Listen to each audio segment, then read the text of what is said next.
Okay, so here we go once again. We are underway, this time with week 2. Some key concepts to understand right from the get-go is that computer crime, cyber crime is a serious and rapidly growing area of concern. It should get your attention as an information security manager.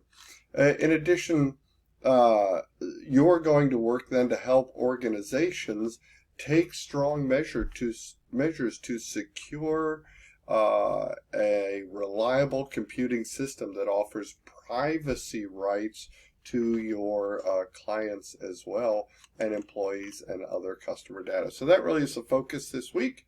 These are the objectives, which state similarly. Feel free to pause and review those at your leisure. So why learn about excuse me, information security, secure information systems? Okay, why learn about securing your information systems? The data is your most valuable asset, no doubt. And so we want to ensure that we have confidential business data and private customer employee information, that personal information, safeguarded. And then in addition to safeguarding the data, we want to make sure that our applications, our servers continue to operate the way we designed, and other attacks, even if they don't get our data, can damage that. For example, a denial of service attack, which we'll talk about later. So you might ask yourself a few questions as an information security manager. How much money should be spent to safeguard against computer crime? One of the conversations that comes up regularly is that cybersecurity is a cost program. They don't generate any revenue. I would argue the opposite, and we have to figure out better ways to share this knowledge, is that we are allowing the systems to stay up and ensuring that revenue generation, right? And so, you'd have to ask yourself, what are the trade-offs, right? If you're a victim of any cyber crime, are you then going to pursue prosecution? If somebody offers you a vulnerability but won't tell you about it until you pay them a bounty, are you willing to pay that as a company? These are the questions you should ask up front as an information security manager. And part of that indicates then that we understand the threat landscape around. In understanding the threat landscape, right, we have to understand some of the cybercrime statistics, right, and its damage to our brand, our reputation, or earnings as well, right? And that money spent on cybersecurity products to counteract any of these cyber crimes exceeds $1 trillion between 2017 and 2022. That's a lot of money. Imagine the benefit that we ought to be able to show. And so it's alarming, the rate of cybercrime going on according to surveys. You could do any Google search, right? 75% of people would say that their level of vulnerability identification is very low. 87% in another study said that they need up to 50% more cybersecurity budget. These are common themes and not going away. And so cybersecurity incidents are so prevalent, but why, right? There are many contributing factors to this prevalence of cybersecurity incidents. One, you have something of value that the hacker generally wants, right? That's great. Two, there's the attacks which create vulnerabilities for us are ever increasing in complexity, and so they're harder to stop. They're harder to find and then harder to stop. And then we have this other concept in the last 10 or so years called BYOD, or bring your own device policy, right? And that opens up a business to other vulnerabilities, because the business can't delete data on your phone because it might delete the pictures as well. the company can't ensure you have antivirus on your phone because it's your own personal phone, right? So a lot of things go into that. I would encourage you to look into your own company's BYOD policy and think about it yourself, right? Ask if this policy is mature enough to cover the threats that are prevalent around us, to deal with them, right? Here's the thing about a network, and this should apply to BYOD. I want to know who's on my network and what they're doing all the time. And those are really the first two steps into stopping cyber crime. BYOD makes that more challenging because they're not managed devices. So why, again, continuing with why they're so prevalent, right? We have software with known vulnerabilities out there, and if people are using their own software on their work computer or their personal phone, it can create vulnerabilities if they then attach to your network, right?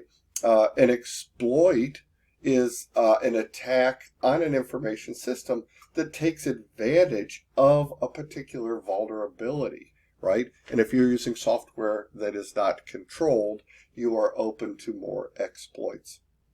So, and exploit attacks are often made possible by poor design or implementation, and BYOD can bring that with us.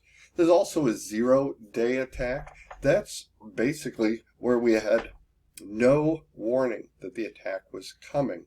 So that an attack takes place before, what I'm saying is before the security community is aware of it and has implemented fixes to stop the new vulnerability. That's called a 0 day. No warning, in essence, right?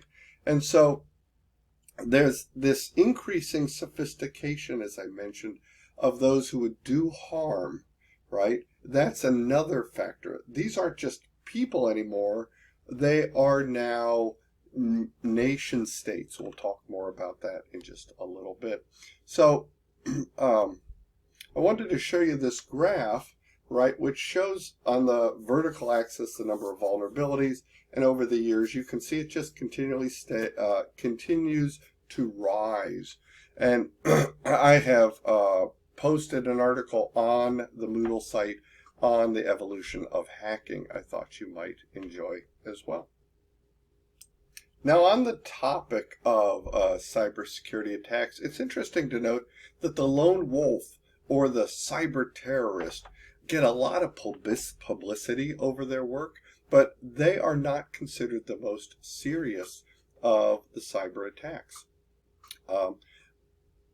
This slide here shows a careless insider or a malicious insider or malicious employee are two of the most damaging. And then, of course, the cybersecurity criminal, the professional criminal who attacks a computer system or network for financial gain.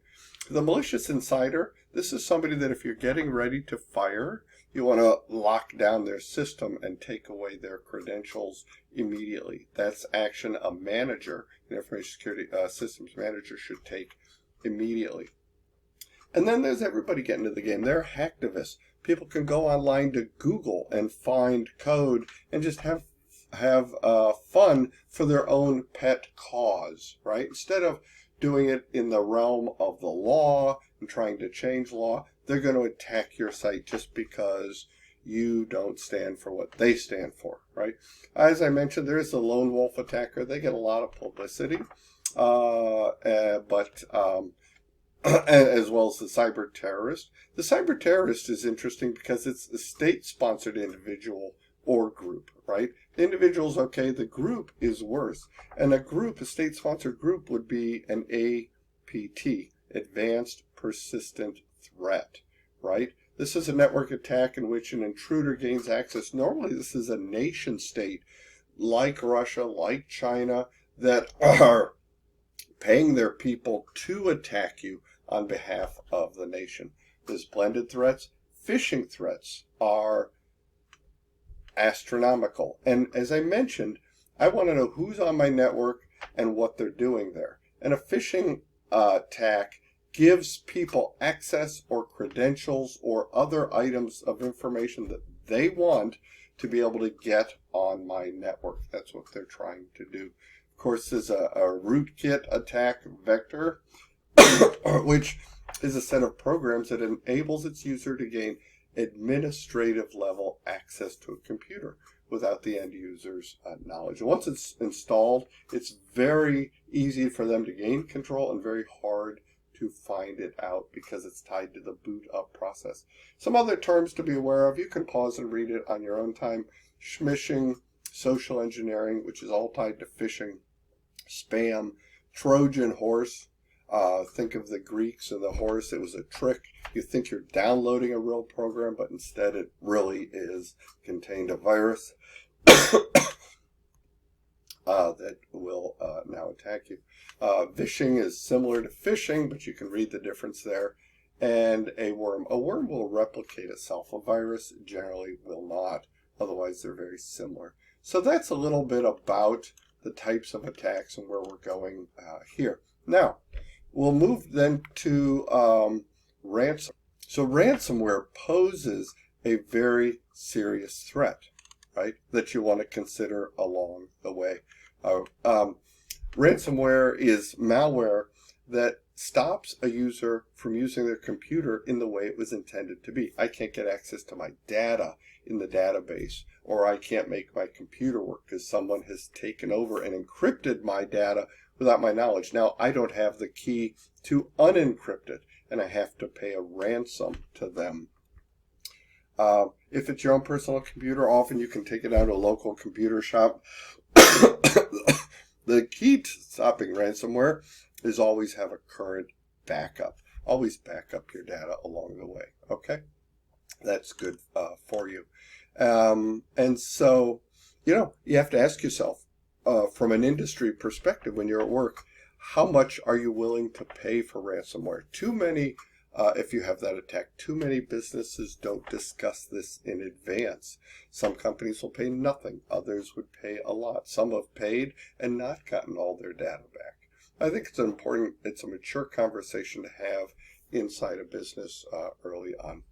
Now, there's also a DDoS attack, or distributed denial of service attack.